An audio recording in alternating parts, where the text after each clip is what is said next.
जय श्री राधे। भगवान की स्तुति, भगवान का नाम जपना, यह दोनों तो भगवान की सबसे बड़ी उपासना है ही। सरल है, अर्थात इसके लिए आपको कोई यत्न करने की आवश्यकता नहीं है।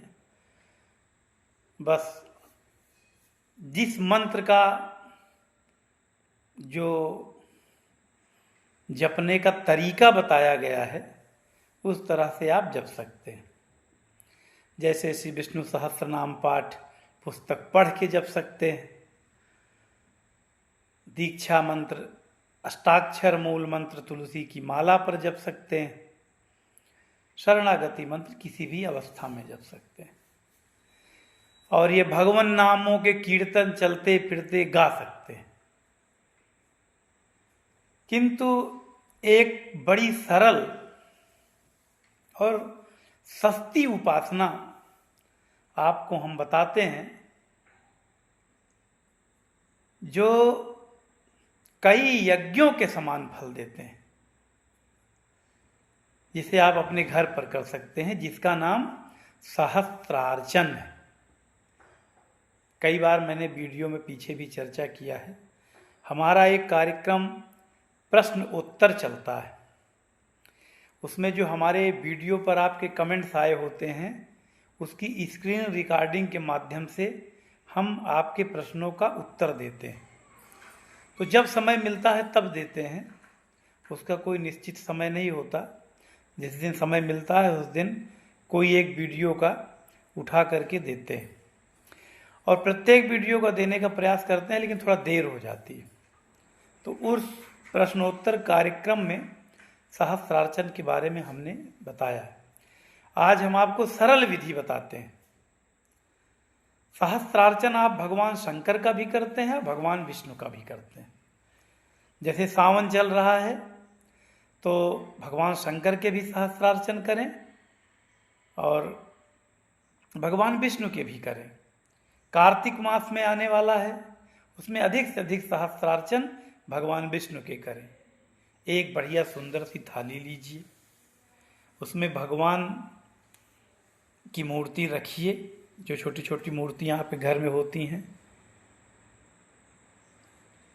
और शालिग्राम है तो शालिग्राम को रखिए, लेकिन शालिग्राम में चूंकि महिलाओं को स्पर्श नहीं करना चाहिए, इसके भी कई मत हैं कि महिलाओं को स्पर्श करना चाहिए कि नहीं करना चाहिए, किंतु कोई परंपरा चली आ रही है तो उसमें हम छेड़छाड़ क्यों करें। तो भगवान की कोई मूर्ति हो उसको थाली में रख लीजिए, खूब बढ़िया श्रृंगार कीजिए। पहले जल से स्नान कराइए, दूध से स्नान कराइए, दही से स्नान कराइए, फिर जल से स्नान करा के पोंछ दीजिए शुद्ध वस्त्र से।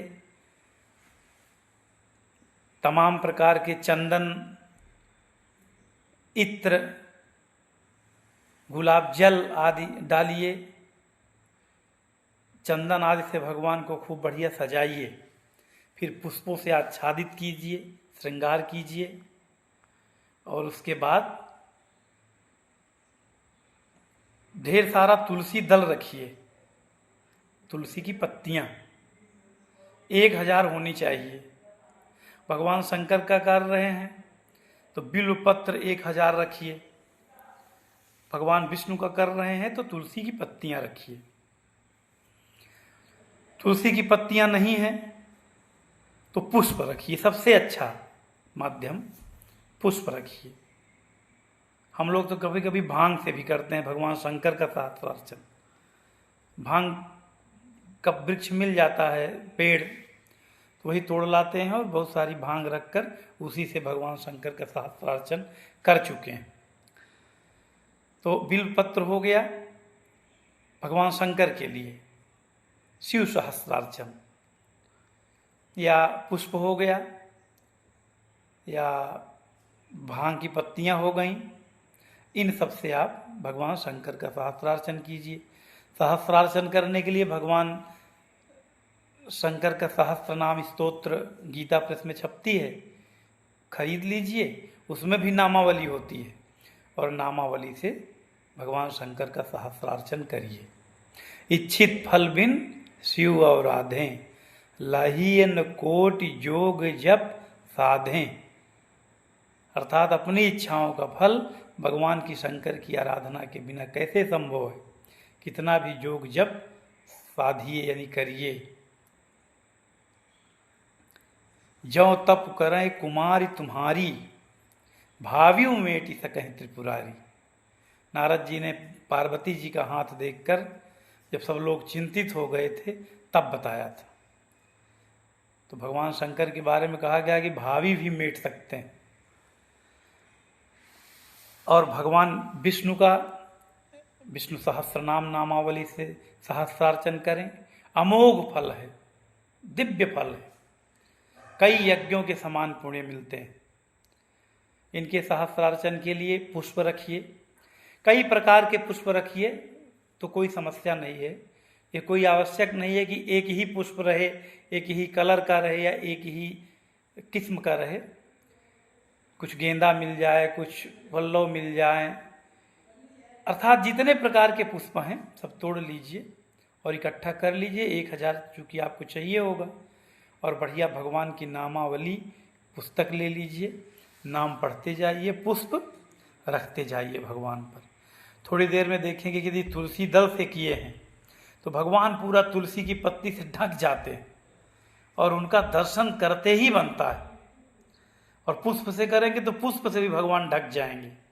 आपके पूरी थाली में पुष्प ही पुष्प दिखाई देगा। सुंदर वस्त्र पहन कर करिए, जो सबसे अच्छा वस्त्र हो उसे पहनिए, शुद्ध पहन वस्त्र रहे। प्रयास करें पुरुष वर्ग की धोती पहने और बढ़िया आसनी रखें। और जब सहस्रार्चन हो जाए तो एक विष्णु सहस्रनाम स्तोत्र से उनकी स्तुति कीजिए। देर तो हो चुकी होती है, लेकिन ठीक है 15-20 मिनट और सही।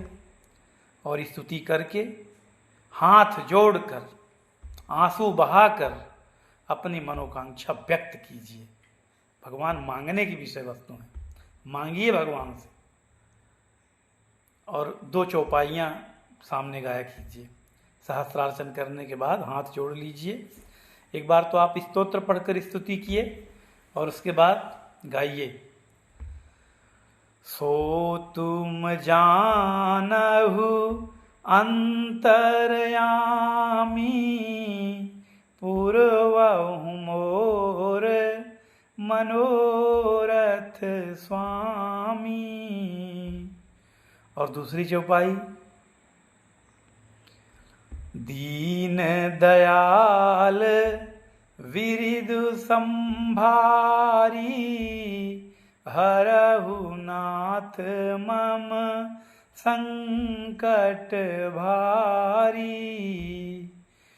ये चौपाइयाँ दोनों, कोई संकट पड़ा है यदि तो कम से कम कई आवृत्तियों में सामने भगवान के रो करके चौपाई गाइए।